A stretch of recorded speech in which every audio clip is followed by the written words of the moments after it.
Bismillahirrahmanirrahim. Assalamualaikum warahmatullahi wabarakatuh. Waalaikumsalam warahmatullahi. Innal hamdalillah nahmaduhu wa nasta'inuhu wa nastaghfiruhu wa natubu ilayhi wa na'udzu billahi min shururi anfusina wa min sayyiati a'malina. Man yahdihillahu fala mudilla lahu wa man yudlil fala hadiyalah. Asyhadu an la ilaha illallah wahdahu la syarika lah wa asyhadu anna Muhammadan abduhu wa rasuluhu la nabiyya ba'dah. Ya ayyuhalladzina amanu taqullaha haqqa tuqatih wa la tamutunna illa wa antum muslimun.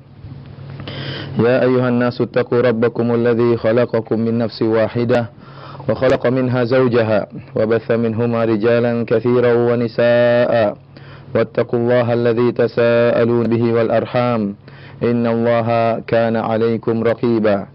Ya ayyuhalladzina amanu taqullaha wa qulu qawlan sadida yuslih lakum a'malakum wa yaghfir lakum dhunubakum wa man yuti'illaha wa rasulahu faqad faza fawzan 'azima. Amma ba'd, fa inna ahsanal kalami kalamullah wa khairal hadi hadi Muhammadin sallallahu alaihi wasallam wa syarrul umuri muhdatsatuha fa inna kulla muhdatsatin bid'ah wa kulla bid'atin dhalalah wa kulla dhalalatin finnar.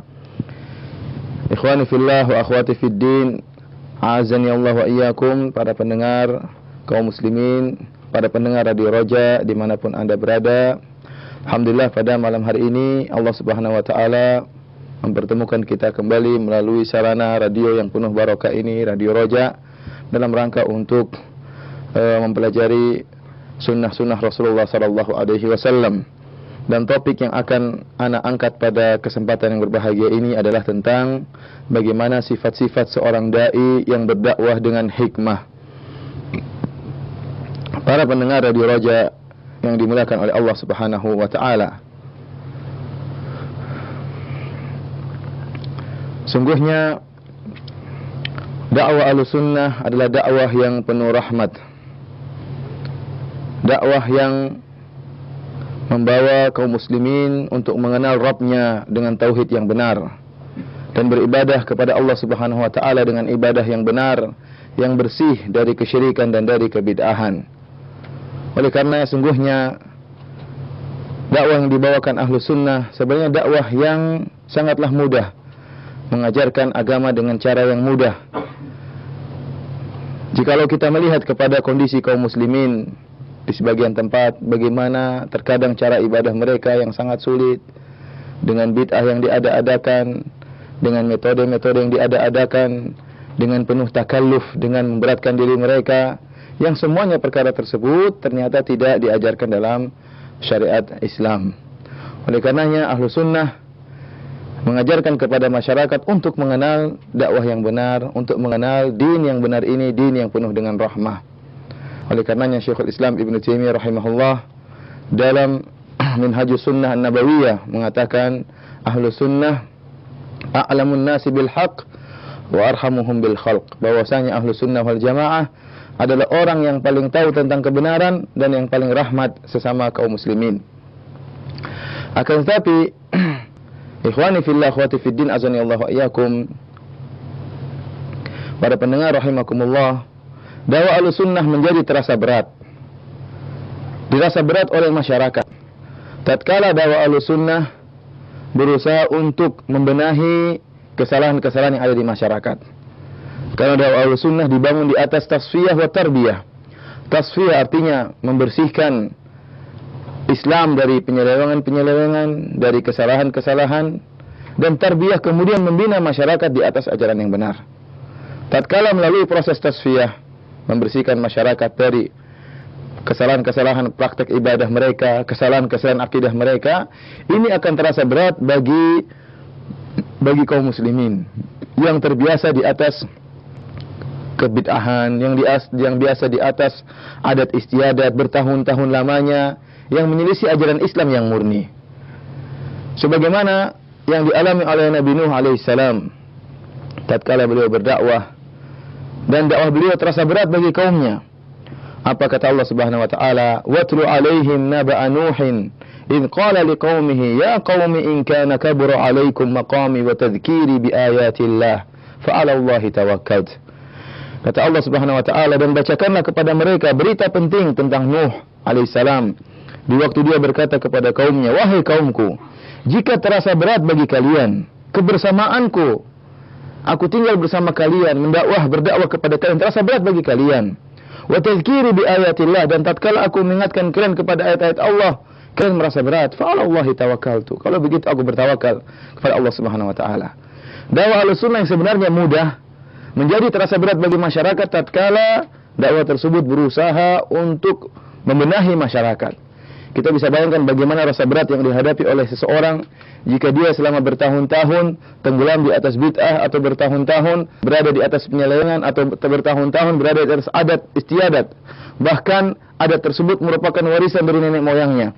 Kemudian datang seorang dai Ahlussunnah mengatakan bahwasanya adat tersebut tidak ada ajaran dalam Islam, bahwasanya ibadah yang dia lakukan adalah menyelisih sunnah Rasulullah SAW. Tentunya ini terasa berat bagi orang tersebut yang sudah bertahun-tahun terbiasa di atas penyelewengan tersebut. Oleh karenanya Syekh Albani rahimahullah mengingatkan akan hal ini, dan beliau mengatakan bahwasanya dakwah Ahlussunnah yang berat ini, yang terasa berat bagi masyarakat ini, jangan dibumbui, dibawakan dengan uslub yang berat pula. Kalau kita tahu bahwasanya dakwah kita akan dalam rangka untuk membenahi masyarakat, dan ini akan terasa berat bagi masyarakat yang sudah bertahun-tahun namanya terbiasa dalam penyelewengan, maka jangan kita sampaikan dakwah Ahlussunnah ini dengan cara yang berat pula. Pilihlah uslub yang terbaik, pilihlah uslub yang lembut, pilihlah uslub yang dijalankan dengan penuh hikmah. Dari sini penting bagi kita untuk mengenal bagaimana sifat seorang dai yang berdakwah dengan penuh hikmah, dengan sikap bijak. Sebenarnya Allah Subhanahu wa taala memerintahkan kita untuk berdakwah, benar. Wal takum minkum, kata Allah Subhanahu wa taala, hendaknya di antara kalian sekelompok orang yang berdakwah. Allah menyuruh kita untuk berdakwah, tetapi yang Allah perintahkan kepada kita dakwah adalah dakwah dengan cara yang bijak, bukan dakwah dengan cara yang sembarangan. Ud'u ila sabili rabbika bil hikmati wal mau'izatil hasanati wajadilhum billati hi ahsan. Kata Allah Subhanahu wa taala, serulah, berdakwahlah menuju jalan Rabb engkau, namun tidak dengan sembarang cara dakwah. Bil hikmah, dengan cara yang hikmah. Ini harus tercamkan dalam setiap kita. Kita semua ingin menjadi dai, kita semua diperintahkan oleh Allah untuk menjadi dai, dan kita senang untuk bisa berdakwah, menyampaikan al-haq kepada masyarakat. Akan tapi yang Allah perintahkan kepada kita bukan sembarang dakwah, akan tapi dakwah yang dibangun di atas hikmah. Oleh karenanya insyaallah pada kesempatan kali ini kita akan, sebagaimana saya katakan tadi, akan menyinggung sifat-sifat seorang yang berdakwah dengan cara yang hikmah. Karena ketahuilah para pendengar Radio Raja yang dimuliakan oleh Allah Subhanahu wa taala, sikap bijak dalam berdakwah merupakan tanda keberhasilan, merupakan sarana yang paling tepat keberhasilannya dakwah seorang. Seorang jika berdakwah dengan tidak bijak, dengan tidak hikmah, biasanya akan menimbulkan kekacauan. Para pendengar Radio Raja yang dimuliakan oleh Allah Subhanahu wa taala, al-hikmah dalam bahasa Arab artinya wad'u syai' mawdhi'ahu. Hikmah dalam bahasa Arab artinya meletakkan sesuatu pada tempatnya, pas pada tempatnya. Oleh karenanya para ulama menyebutkan seorang dai yang hikmah yaitu yang pas. Artinya apa? Pas dalam materi yang dia sampaikan. Artinya cocok dengan kondisi masyarakat yang sedang dia dakwahi sekarang ini. Kemudian pas pula dalam waktu yang dia pilih, Tidak setiap waktu dia dakwah, tapi dia memilih waktu yang pas dalam menyampaikan dakwah yang dia sampaikan.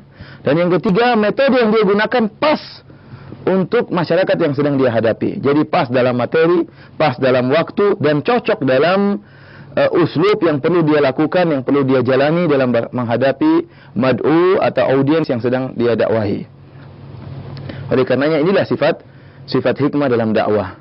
Oleh karenanya kita akan menjabarkan sebagian sifat-sifat penting yang harus dimiliki oleh seorang dai yang disifati dengan dakwah yang hikmah, sebagaimana dijelaskan oleh para ulama. Pertama, sifat yang sangat penting yang harus dimiliki oleh seorang dai yang hakim, yang hikmah, yaitu hendaknya dia berakhlak mulia. Dia berakhlak mulia.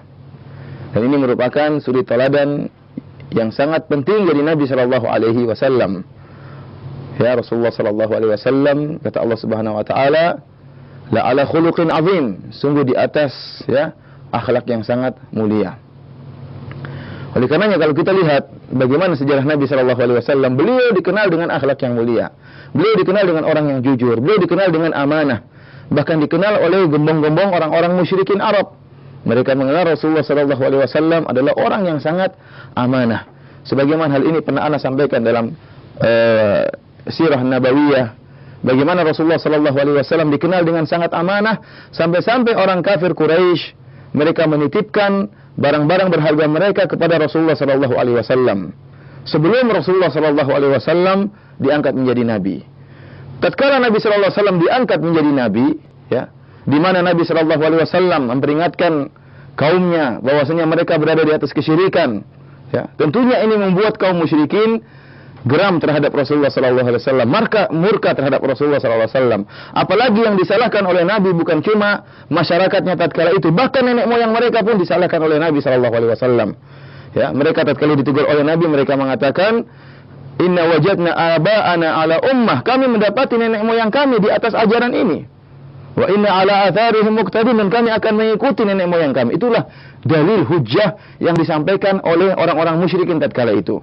Dan kita dapati masyarakat sekarang juga banyak seperti itu. Kalau kita tegur, ya akhi, wahai saudaraku, ini adalah perbuatan yang keliru, ini adalah kesyirikan, ini adalah kebid'ahan, dia akan mengatakan, kamu dai siapa? Kamu dai kemarin sore. Nenek moyang saya, bapak saya, mbah saya, nenek moyang saya sudah melakukan hal ini. Kamu saja baru pulang dari luar negeri sudah berani-berani menegur, atau baru pulang dari pondok sudah berani-berani menyalah-nyalahkan kami. Ini adalah dalil kuno, lagu lama yang sudah disampaikan oleh orang-orang musyrikin Arab tatkala didakwai oleh Nabi sallallahu alaihi wasallam. Dan ternyata Nabi sallallahu alaihi wasallam menyalahkan mereka. Nabi menjelaskan bahwasanya kalian wahai orang musyrikin, orang-orang Arab sekarang ini di atas kesyirikan. Dan juga bukan kalian, bahkan nenek moyang kalian pun di atas kesyirikan, kata Nabi sallallahu alaihi wasallam. Ini yang membuat mereka sangat geram terhadap Nabi. Bayangkan kalau kita menegur seorang kemudian dia mengatakan, ini adalah ajaran bapak saya, nenek mbah saya, buyut saya, nenek moyang saya, terus kita mengatakan kepada dia, iya pak, bapak itu keliru, ngawur, bapaknya bapak juga ngawur, terus kakeknya bapak juga ngawur, nenek moyang bapak juga ngawur, kira-kira dia marah nggak? Tentu dia akan marah. Dia akan marah karena memang itu dalil hujjah yang disampaikan oleh kaum musyrikin Arab. Akhirnya orang-orang musyrikin Arab pun murka kepada Nabi dan kemudian menjuluki Nabi dengan gelar-gelar yang terburuk yang ada tatkala itu. Dikatakan sebagai majnun, orang gila, dikatakan sebagai kahin, dukun, dikatakan sebagai penyair, syair, ya. Dikatakan sebagai sobi. Sobi itulah orang yang keluar dari adat kaumnya. Ini yang paling gelaran yang buruk kepada Nabi. Untuk menjauhkan orang-orang Arab dari Nabi, Nabi digelar dengan sobi, yang artinya orang yang keluar dari adat nenek moyangnya. Tuh, jangan ikuti si fulan itu, sudah keluar dari adat nenek moyang kita. Nabi digelari dengan demikian.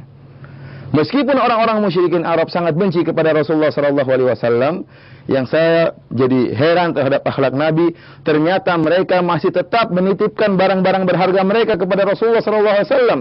Setelah mereka mengatakan Nabi kadzdzab, pendusta, setelah mereka mengatakan Nabi sebagai dukun, setelah mereka mengatakan Nabi sebagai orang gila, namun mereka tetap menitipkan barang-barang berharga kepada Nabi. Sungguh aneh, tapi nyata.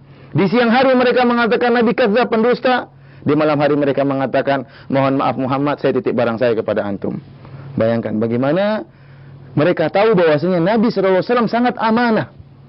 Ya, sangat amanah. Dan amanahnya Nabi adalah amanah yang luar biasa. Bukan amanah yang biasa, ya.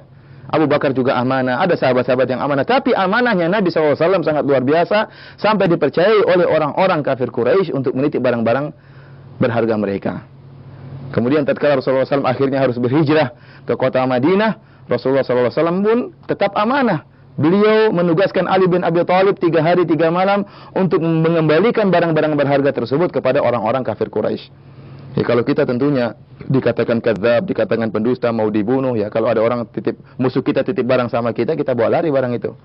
Atau kita katakan ada syaitan datang, lumayan untuk dakwah, atau lumayan buat senjata untuk tikam mereka nanti, ya. Tapi Nabi SAW tidak demikian. Beliau mengembalikan barang tadi, bahkan mendugaskan Ali bin Abi Thalib untuk mengembalikan barang-barang tadi. Saya tanya sama para pendengar Radio Roja yang dimuliakan oleh Allah Subhanahu wa taala, apakah Rasulullah sallallahu alaihi wasallam dikenal dengan amanah oleh orang-orang kafir Quraisy karena Nabi tetap tinggal diam di rumah, tidak pernah bergaul? Jawabnya tidak. Rasulullah SAW dikenal amanah karena dia bergaul, karena dia berinteraksi dengan masyarakat sesuai dengan batasan-batasan yang ada.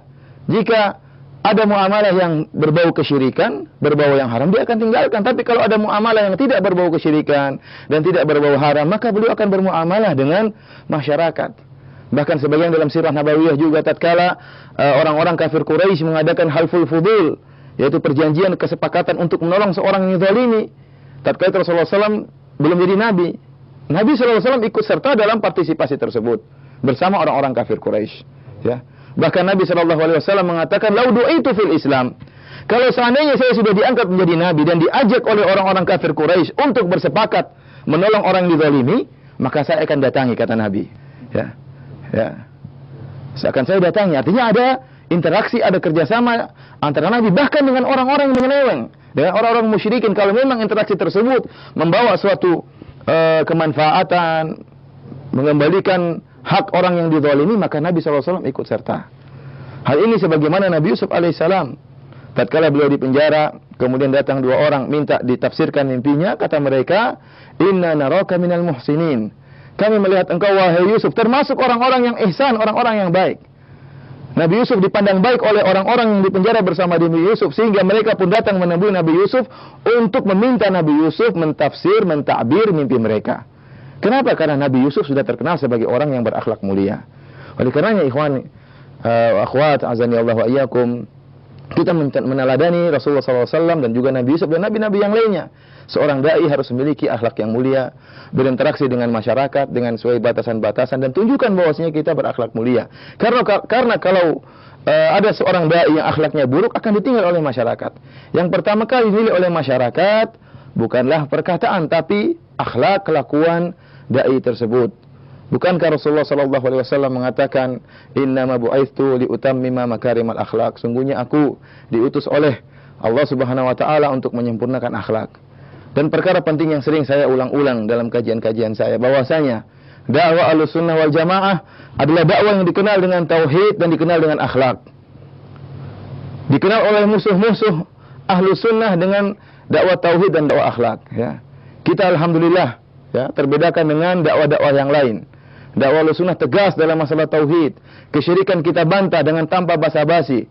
Namun ingat, dakwah kita juga seharusnya dikenal dengan dakwah akhlak. Oleh karenanya Rasulullah SAW dikenal demikian oleh orang-orang kafir Quraisy. Tatkala Abu Sufyan bertemu dengan Herakl, tatkala Abu Sufyan tatkala itu masih menjadi gembong orang-orang musyrikin Arab, maka Herakl bertanya, Malikur Rum, Raja Romawi bertanya kepada Abu Sufyan, "Wa madza ya'murukum?" Apa sih yang diperintahkan Muhammad kepada kalian, wahai orang-orang kafir Quraisy? Apa kata Abu Sufyan? Qal u'budullaha wa la tusyriku bihi syai'a watruku ma qala aba'ukum. Abu Sufyan mengenalkan kepada Herakl bahwasanya dakwanya si Muhammad itu tauhid dan akhlak. Apa kata Abu Sufyan? Muhammad berkata, "Sembahlah Allah saja dan jangan berbuat kesyirikan sama sekali, dan tinggalkanlah perkataan nenek moyang kalian, perkataan sumpah dengan nama selain Allah, perkataan-perkataan kesyirikan." Ini tauhid, ya, tauhid. Kemudian apa? Poin kedua, akhlak. Wa kana ya'muruna bis-sidq was-silah wal afaf. Kata Abu Sufyan, dan si Muhammad itu juga menyuruh kita untuk bersilaturahmi, dan si Muhammad juga menyuruh kita untuk jujur, dan Muhammad menyuruh kita untuk afaf, menjaga akhlak kita. Ya. Subhanallah, ternyata dakwah Nabi Muhammad dikenal oleh orang-orang kafir Quraisy dengan dakwah tauhid dan dakwah akhlak. Oleh karenanya, tatkala Rasulullah SAW pertama kali hijrah di Madinah, apa kata Abdullah bin Salam? Awwala kalamin sami'tuhu minan Nabi sallallahu alaihi wasallam, "Ya ayyuhan nas afshus salam wa atimut ta'am wasilul arham wa sallu bil-laili wan nasu niyam tadkhulul jannata bisalam." Kata Abdullah bin Salam, perkataan dakwah yang pertama kali saya dengar dari Rasulullah tatkala datang kota Madinah, "Wahai manusia, tebarkanlah salam." Akhlak, ya, tebarkanlah salam. Wa atimut ta'am, dan berilah makan kepada fakir miskin. Ya, wasilul arham, dan sambunglah silaturahmi, dan salatlah malam tatkala orang-orang sedang tidur, niscaya kalian akan masuk surga dengan penuh keselamatan. Inilah ikhwan, dakwah Ahlussunnah dikenal dengan tauhid dan akhlak. Kita alhamdulillah dikenal dengan dakwah tauhid. Tinggal poin kedua, apakah kita sudah dikenal dengan dakwah akhlak? Apakah jika dikatakan ada seorang Ahlussunnah atau ada seorang si fulan salafi, maka tergambarkan di wajah, di benak masyarakat, oh namanya salafi itu orang yang akhlaknya baik. Ya, ini PR bagi kita. Kalau sudah sampai demikian, maka alhamdulillah. Tapi kalau belum, maka PR bagi kita untuk memperbaiki diri kita dalam berinteraksi dengan masyarakat, ya. Ini adalah poin pertama yang sangat penting, yaitu sifat seorang dai, yaitu hendaknya dia berakhlak yang mulia. Kemudian yang sangat penting juga dalam masalah akhlak yang mulia adalah peduli dengan orang sekitar, ya. Peduli dengan orang sekitar, perhatian dengan orang sekitar, sebagaimana Nabi Shallallahu Alaihi Wasallam yang senantiasa membantu masyarakat di sekitarnya, ya. Sebagaimana ana sering sampaikan hal ini, tapi tidak mengapa kita ulangi lagi. Bagaimana Rasulullah Shallallahu Alaihi Wasallam tatkala ketakutan didatangi oleh malaikat Jibril, kemudian bertemu dengan Khadijah dengan penuh ketakutan, maka Khadijah radhiyallahu taala anha pun menenangkan Nabi Shallallahu Alaihi Wasallam dengan berkata, "Kalla fa wallahi abshir la yukhzikallahu abada." Wahai Muhammad, jangan kau bersedih, sekali-sekali Allah tidak akan menghinakan engkau selamanya. Innaka latasilur rahim, sungguhnya engkau Muhammad senantiasa bersilaturahmi, wa tasduqul hadits, engkau selalu jujur, wa tahmilul kalla, wa taksibul ma'dum, wa takrib dhaif, wa tu'inu ala nawaibil haq, engkau senantiasa jujur dalam berkata, membantu orang yang tidak mampu, membantu orang yang belum mandiri, senantiasa memuliakan tamu, menjamu tamu, dan senantiasa membantu orang yang terkena musibah. Inilah ciri dasar Nabi Muhammad sallallahu alaihi wasallam, ya. Oleh karenanya seorang yang menjadi dai kemudian tidak memiliki sifat-sifat ini, jangan dia bermimpi untuk bisa memegang panji-panji sunnah Rasulullah sallallahu alaihi wasallam. Dia hendaknya mencontohi Rasulullah sallallahu alaihi wasallam, bagaimana perhatian Nabi sallallahu alaihi wasallam terhadap kaum muslimin. Ya, bahkan Rasulullah SAW disebutkan dalam suatu hadis, tatkala ada seorang wanita menarik lengan Nabi sallallahu alaihi wasallam, wa fi akriha syai', padahal wanita ini agak gila, agak tidak beres otaknya, maka dia pun membawa lengan Nabi sallallahu alaihi wasallam, maka Nabi membiarkan tangannya dibawa oleh orang wanita yang agak gila ini dalam rangka memenuhi kebutuhan wanita tadi. Subhanallah, Rasulullah sallallahu alaihi wasallam orang yang sangat sibuk, ya. Beliau adalah kepala negara. Beliau adalah mufti. Setiap ada masalah di zaman sahabat ditanyakan kepada Rasulullah sallallahu alaihi wasallam. Belum lagi beliau berpikir tentang bagaimana penyerangan musuh, baik orang-orang kafir, orang-orang musyrikin Arab maupun orang-orang Yahudi maupun orang-orang Nasrani. Belum lagi orang munafik yang terdapat di barisan kaum muslimin. Banyak yang harus dipikirkan oleh Nabi sallallahu alaihi wasallam. Belum lagi istri beliau 9, ya. Beliau super sibuk. Tidak ada seorang dai pun yang mengaku lebih sibuk daripada Nabi sallallahu alaihi wasallam. Istri beliau 9, namun beliau pun menunaikan hak-hak istri-istri beliau. Kita istri baru 1 sudah jungkir balik. Nabi sallallahu alaihi wasallam istrinya 9, namun masih sempat untuk melayani wanita yang tadi otaknya tidak beres untuk memenuhi kebutuhannya. Allahu Akbar, itulah sifat Rasulullah sallallahu alaihi wasallam, orang yang sangat akhlak mulia dan sangat peduli dengan sesama, dan itu hendaknya menjadi ciri khas seorang dai salafi, seorang dai ahlus sunnah di antara kaumnya. Ini yang pertama, ikhwani fillah azanillahu wa iyyakum. Yang kedua, seorang dai yang hakim, seorang dai yang hikmah, hendaknya dia lemah lembut dalam tutur katanya dan dalam tingkah lakunya.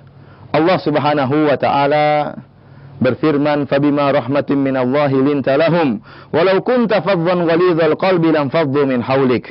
Kata Allah Subhanahu wa taala, kalau bukan karena karunia Allah, ya, dengan karunia Allah kepada engkau wahai Muhammad, linta lahum, maka engkau pun lembut kepada mereka. Kepada siapa? Kepada para sahabat. Yang membuat Rasulullah SAW lembut kepada para sahabat adalah karunia Allah. Fabima rahmatin minallah linta lahum, ya.